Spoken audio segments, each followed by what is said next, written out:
Hey, what's up everybody, and welcome back to VC Football. The quarterfinals has concluded in the Champions League, and as expected, it did not disappoint. We had a lot of surprises and some huge events that we need to talk about. I'm pretty sure you know which match in particular I have in mind, but stay tuned as we will recap what happened in the quarterfinals, and I will give out my prediction for which two teams I think will make it into the finals of the 2019-20 Champions League. It's gonna be a fun one, guys, so let's get right into it.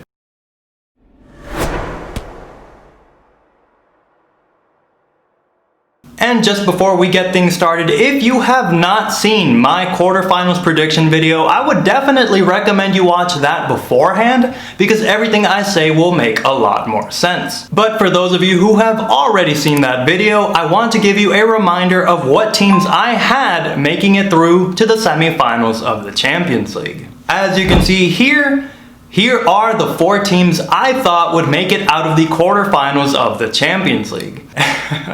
And I know what some of y'all are already thinking, and I did not get everything right. Is it weird that I get really excited whenever I'm wrong? Because I just have a lot more fun talking about those matches in particular. So let's go ahead and get things started. We're gonna go left to right here in this order, starting with my first prediction, and that was that Manchester City was going to beat Olympique Lyonnais to make it into the semifinals, and boy was I wrong.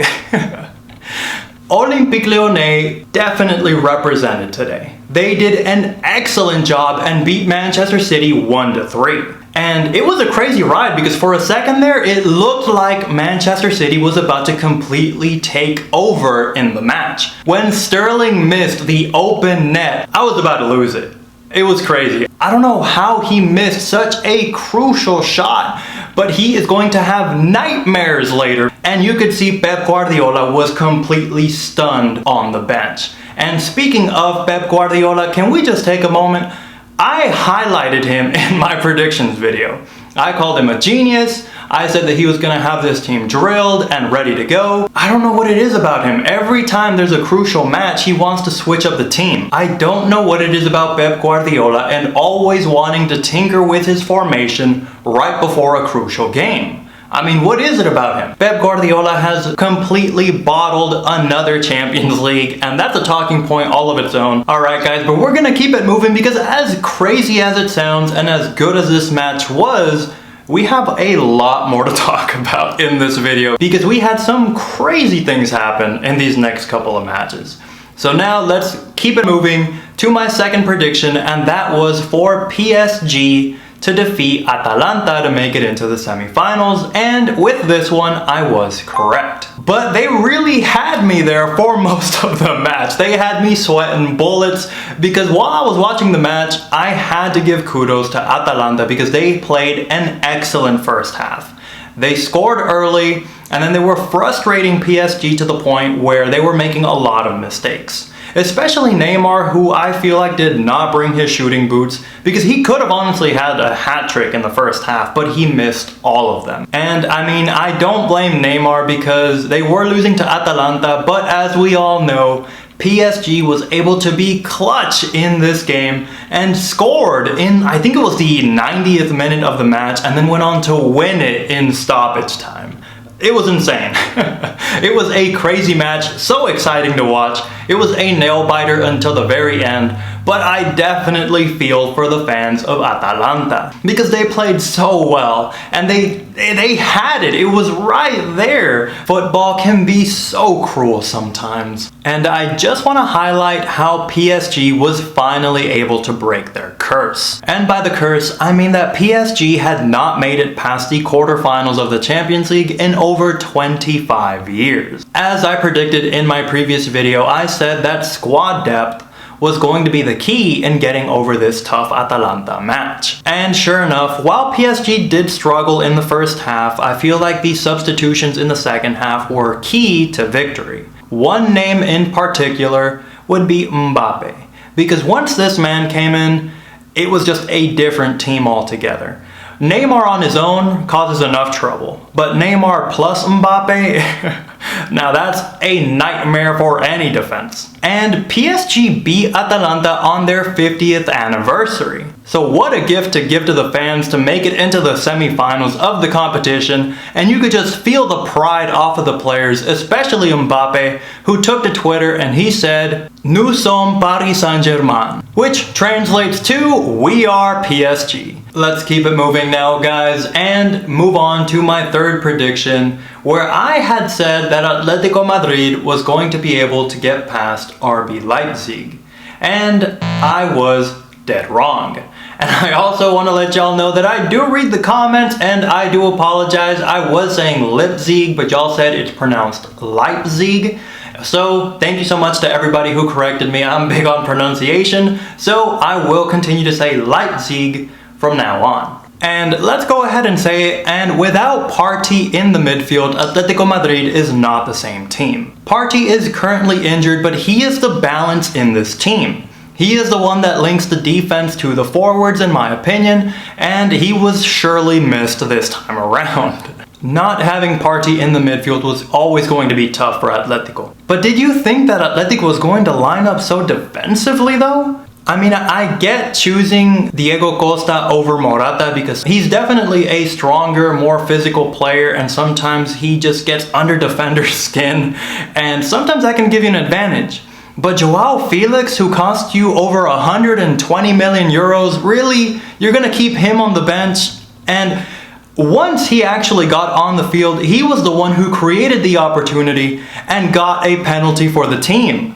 So can you imagine if Joao Felix was there from the beginning? Maybe Atletico Madrid could have scored in the first half and it would have been a different story. But ultimately, I definitely do not agree with Diego Simeone in leaving Joao Felix on the bench. In truth, RB Leipzig dominated this match, and despite the narrow score, I have to give it to them because they are well deserved of their spot in the semifinals. So we conclude with what was, in my opinion, one of the most outrageous matches, not only in this competition, but that I have ever seen. And I did have it right in that I had Bayern Munich defeating Barcelona to make it into the semifinals, but I could have never guessed it would have happened like this. There is no way to sugarcoat it, and that is that Barcelona was completely humiliated, and their decline has been on display across Europe for some time now. I'd say the true fall from grace started way back in 2017 when they lost to Juventus 3-0 and were eliminated from the quarterfinals of the Champions League that year. Then in 2018 they lost to a massive underdog in Roma, again 3-0. They were then haunted by that comeback loss and produced an encore in 2019 where they were defeated 4-0 by Liverpool. And now, here we are in 2020 with a disgraceful 8-2 loss to Bayern Munich, which is Barcelona's worst loss in European competitions ever. I mean, for me, here's the stat that just sums up the game. Bayern Munich had more goals than Barcelona had shots in the match. I mean, and I want to commend Bayern because they came and they did everything right. And sure, they did start off kind of shaky when they had that own goal, but once they got going, they did not look back. And can we just take a second and talk about Alphonso Davies, the Canadian left back who is a rising star, no doubt. And he's only 19. I mean, he has so much more room to grow, and he's already so good. I mean, the way he broke Semedo's ankles for Bayern's fifth should be a crime. But that ruthlessness and drive is present in all of the players in this Bayern Munich squad. I mean, the squad is just oozing with confidence, and like I said in my prediction video, I had the winner of this match as my favorite to win it all in the competition. And after a performance like they'd had against Barcelona, can you blame me? I do feel for Barcelona though, because although they have had a lot of troubles this year and for the past couple of seasons, it definitely must hurt that they were given such little respect by the chairman of Bayern Munich, who completely wrote them off all of the comments regarding Ter Stegen, regarding Messi, I mean, it is just bad. And I definitely feel for Quique Setien, who, to be fair, came into the club when the foundation had already collapsed long before. As for Barcelona, where do they go from here? I mean, it's definitely tough to say. Replacing the coach isn't going to be enough in my book. I mean, just look at the performance. Messi was a complete ghost. I had him being the player to watch, saying that with him in the team, anything is possible. He had no influence on the game whatsoever. I would say Suarez was the one who actually came up and scored that second goal. I thought at that point that Barcelona was going to get back into the game.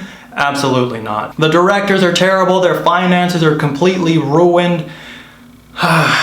Just anywhere you look in the club, everything is going to shambles. So while I feel like Quique Setien is a dead man walking, I feel like changing the coach is not going to fix all of the problems that Barcelona currently has. For me, the problems in the club are everywhere, from the players to the coach to the directors. At this point, improving Barcelona is like trying to catch a falling knife.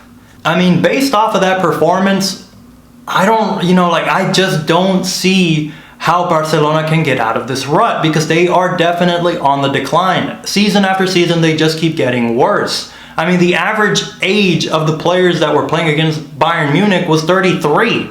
Like, do they think these players are going to be able to play into perpetuity? No! The entire team was built around Messi, and whenever Messi is completely shut down, the other players don't know what to do. I want to know what you guys thought about the 8-2 score, because this match is going to be talked about for a very long time. So there we have it, guys. We have our 4 teams into the semifinals, and of my predictions, I got 2 right and 2 wrong. But again, I'm not even mad if I get them wrong, because so long as it's a good match, I am all for it. And again, nothing is written in stone in football. Just because a team seems stronger ahead of the match does not guarantee they will win it. Moving on now, guys, I just want to remind everybody that the semifinals will also take place in Lisbon, Portugal. And again, it will only be one match that will determine the winner. So there won't be a home game and then an away game like we're used to.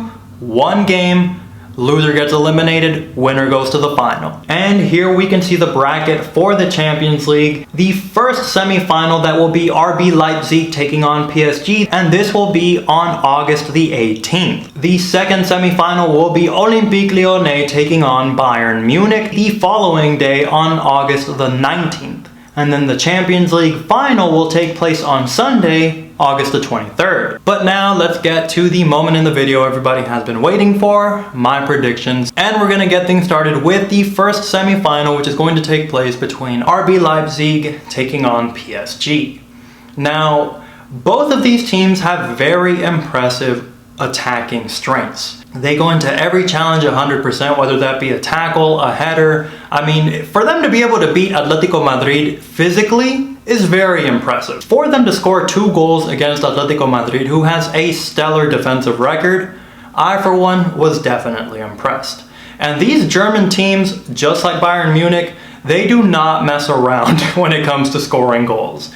But on the other hand, you have PSG, who has the likes of Mbappe and Neymar. And they will also have Di Maria, who only missed the quarterfinals because of a suspension. So Di Maria, Mbappe, Neymar, I mean, it is going to be a wild match.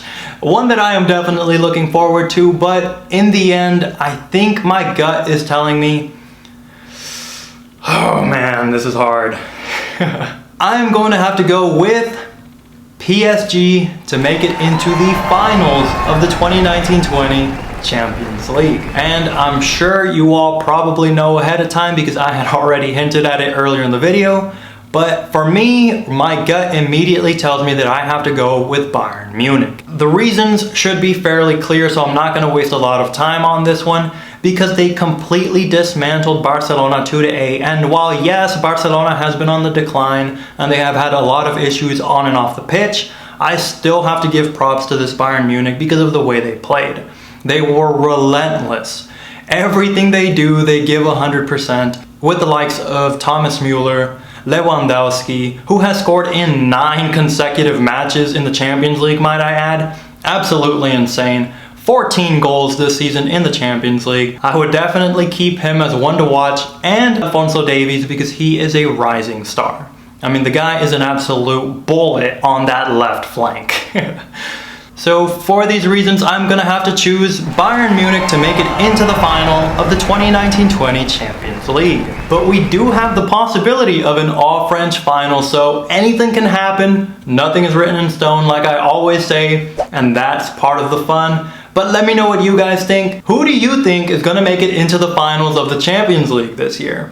Leave a comment below. If you made it until the end of the video, please leave us a like as it helps support the channel. And as always guys, I will catch you in the next one. Peace.